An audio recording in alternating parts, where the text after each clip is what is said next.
দেশের স্কোয়াশে নতুন দিগন্তের হাতছানি। রাজধানীর বসুন্ধরা স্পোর্টস সিটিতে শুরু হয়েছে আন্তর্জাতিক স্কোয়াশের মর্যাদাপূর্ণ আসর। 11 দেশের 24 জন পেশাদার খেলোয়াড়ের সঙ্গে লড়াইয়ে নামছেন বাংলাদেশের 11 জন খেলোয়াড়ও। Bharat, Sri Lanka, Hong Kong, Singapore, Iran, Kuwait, Bahrain, মিশর, জাপান ও জার্মানির খেলোয়াড়দের অংশগ্রহণে জমে উঠেছে এই আন্তর্জাতিক প্রতিযোগিতা। রাজধানীর বসুন্ধরা স্পোর্টস সিটির আন্তর্জাতিক মানের অবকাঠামো ও চমৎকার পরিবেশ এই আয়োজনকে দিয়েছে বাড়তি মাত্রা। আধুনিক সুযোগ সুবিধা সম্পন্ন এই ভেন্যুতে এমন প্রতিযোগিতার আয়োজন নিঃসন্দেহে দেশের স্কোয়াশের জন্য ইতিবাচক বার্তা। একই সঙ্গে খেলোয়াড়দের আন্তর্জাতিক মানের পরিবেশে খেলার অভিজ্ঞতা অর্জনের সুযোগ করে দিচ্ছে Bashundhara sports city. Bashundhara sports সিটিতে উদ্বোধনী আয়োজনে ছিলেন বাংলাদেশ স্কোয়াশ র্যাকেটস ফেডারেশনের সাধারণ সম্পাদক brigadier general GM Kamrul Islam, নির্বাহী সদস্য ব্রিগেডিয়ার জেনারেল নাসিমুল গনি ও বসুন্ধরা স্পোর্টস সিটির প্রধান নির্বাহী কর্মকর্তা কর্নেল মহসিনুল করিম। ফেডারেশন কর্তাদের আশা, এমন আয়োজনের ধারাবাহিকতায় এগিয়ে যাবে দেশের স্কোয়াশ।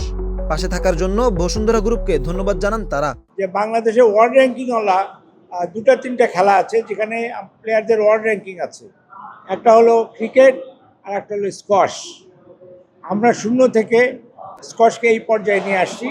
এখন আমাদের প্রয়োজন এটাকে ধরে রাখা এবং এটাকে সামনের দিকে নিয়ে যাওয়া। বসুন্ধরা স্পোর্টস সিটি এবং আজকের আমাদের যারা স্পন্সর করলেন এদেরকে অবশ্যই আমাদের ধন্যবাদ দিতে হবে যে ওনাদের সহযোগিতায় আমরা এত বড় একটা অনুষ্ঠান করতে পারলাম। আমরা আশাবাদী এই প্রতিযোগিতার মাধ্যমে আমাদের দেশে স্কোয়াশ প্লেয়াররা যেরকম উন্নত প্লেয়ারদের সাথে খেলার সুযোগ পাবে, একই সঙ্গে তাদের মানও অনেক বৃদ্ধি পাবে।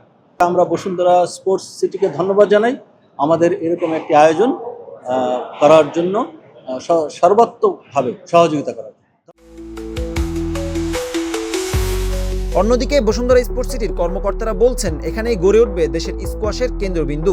আন্তর্জাতিক মানের এমন আয়োজনের মধ্য দিয়ে এগিয়ে যাবে দেশের স্কোয়াশ, তৈরি হবে নতুন সম্ভাবনা। এই যে আমরা আজকে দেখলাম যে 11টা দেশের খেলোয়াড়রা খেলছে, এটা কিন্তু আমাদের যে স্বপ্ন এটা সার্থকতার দিকে আগাচ্ছে। এবং বসুন্ধরা স্পোর্টস সিটি স্কোয়াশের জন্যে আমরা চাই যে এটাই স্কোয়াশের কেন্দ্রবিন্দু হোক এবং সেটাই হল মূল উদ্দেশ্য। আন্তর্জাতিক মানের খেলোয়াড়দের সঙ্গে একই কোর্টে লড়াইয়ের সুযোগ দেশের স্কোয়াশারদের জন্য নিঃসন্দেহে বড় প্রাপ্তি। এমন আয়োজনের মাধ্যমে অভিজ্ঞতা ও আত্মবিশ্বাস বাড়ানোর পাশাপাশি ভবিষ্যতে আন্তর্জাতিক মঞ্চে আরও ভালো করার পথও তৈরি হবে।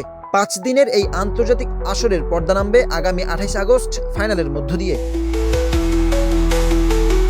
হুসাইন আহমেদ, বাংলানিউজ স্পোর্টস।